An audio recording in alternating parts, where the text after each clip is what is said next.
కూర్చోకూడదు అనేదేనండి మా వాదన. ఫిబ్రవరి 9న నోటిఫికేషన్లో స్పష్టంగా ఈ అపార్ట్మెంట్ పేర్లు ఏ బ్లాక్ బి బ్లాక్ మెన్షన్ చేశారు. ఆ రోజు నుంచి కూడా మా వాదన ఒకటే, మేము ఇక్కడ నుంచి మీరు మూసి ప్రక్షాళనకి మేము వ్యతిరేకం కాదు, మీరు మూసి ప్రక్షాళన చేయండి, ఎందుకంటే మేమే ఎక్కువ బాధితులం, దగ్గర ఉంటుంది కాబట్టి, మాకు అందరికంటే దగ్గర ఉంటుంది మూసి. మేము ఎక్కువ ఎఫెక్ట్ అవుతుంటాం, చాలా స్మెల్ వస్తూ ఉంటుంది, అక్కడ ఉండే ఫార్మాస్యూటికల్ వాటర్ అంతా కూడా దీంట్లో కలుపుతుంటారు, వ్యర్థాలన్నీ కూడా కలుపుతుంటారు దీంట్లో, తోళ్ల పరిశ్రమ అన్నీ కూడా అక్కడ ఈ మటన్ షాపులు అన్నీ కూడా కలుపుతుంటారు. సో ఎక్కువ ఎఫెక్టెడ్ పీపుల్ మేమే. మూసి ప్రక్షాళన మీరు చేయండి, దానికి మేము అగైనెస్ట్ కాదు. కానీ అదే బఫర్ జోన్ అనే దానికి ఏంటంటే ఇప్పుడు బఫర్ జోన్ అని అంటున్నారు, కానీ మాకు ఇచ్చిన నోటిఫికేషన్లో ఎక్కడా బఫర్ జోన్ అని లేదు.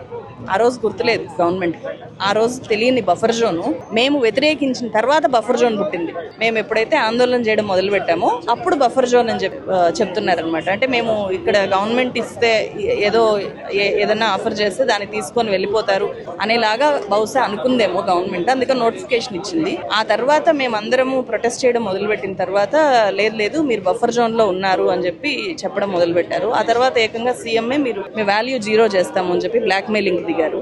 సో ఆ బ్లాక్ మెయిలింగ్ అనేది చాలా ఎక్కువగా హర్ట్ చేసింది ఇక్కడ ఉండే వాళ్ళని. సో అది ఒక రకమైన థ్రెటన్ చేశాడు ముఖ్యమంత్రి, మీ వాల్యూ 0 చేస్తాము అని చెప్పి. ఎందుకంటే ఇది 2004లో అన్ని అప్రూవల్స్ తో పట్టా ల్యాండ్ లో కన్స్ట్రక్ట్ అయిన అపార్ట్మెంట్, గవర్నమెంట్ అన్ని పర్మిషన్స్ ఇచ్చింది. అప్పటికి హైదరాబాద్ లో ఇక్కడ బఫర్ జోన్లే లేవు. బఫర్ జోన్లు వచ్చింది 2010లో, ఆ తర్వాత 2012లో బఫర్ జోన్స్ ని మార్చారు. సో అంటే అప్పటికే ఇక్కడ ఉండే వాళ్ళు ఫ్యామిలీస్ చాలా నివసిస్తున్నాయి. సో అప్పటి నుంచి 2012 నుంచి మొన్న మా నోటిఫికేషన్ ఇచ్చేసిన తర్వాత కూడా ఎవరికి బఫర్ జోన్ గుర్తురాలేదు. ఇప్పుడు బఫర్ జోన్ అంటున్నారు, నిజానికి ఇది బఫర్ జోన్ కిందకి కూడా రాదు.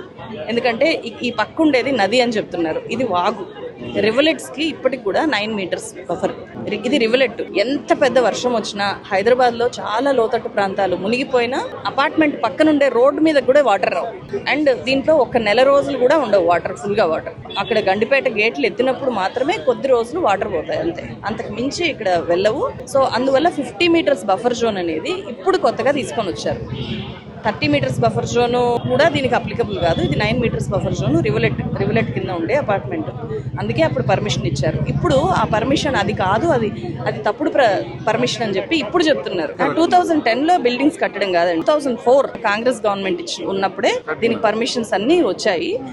2004 అక్టోబర్లో దీనికి పర్మిషన్స్ వచ్చాయి. ఆ తర్వాత ఎప్పుడు 6 నుంచి ఇక్కడ ఉండడం మొదలు పెడుతున్నారు. 6, 10 ఆ మధ్య పూర్తయింది. కానీ ఇప్పుడు బఫర్ జోన్ అనేది నోటిఫికేషన్ లో కూడా బఫర్ జోన్ మెన్షన్ లేదు.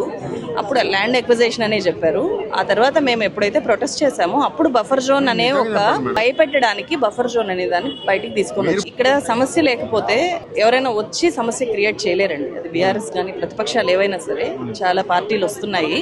సో ఇక్కడ సమస్య ఉంది కాబట్టి మేము ఇన్ని హౌసెస్ ఇక్కడ చూడండి మీరు, మొత్తం సీనియర్ సిటిజన్స్ ఉంటారు. 60 ఏళ్ల పైబడ్డ houses, more than 60% families senior citizen families. వాళ్ళ ఆవేదన చాలా ఎక్కువ ఉంటుంది. మీరు మాట్లాడండి వాళ్ళతో ఒకసారి.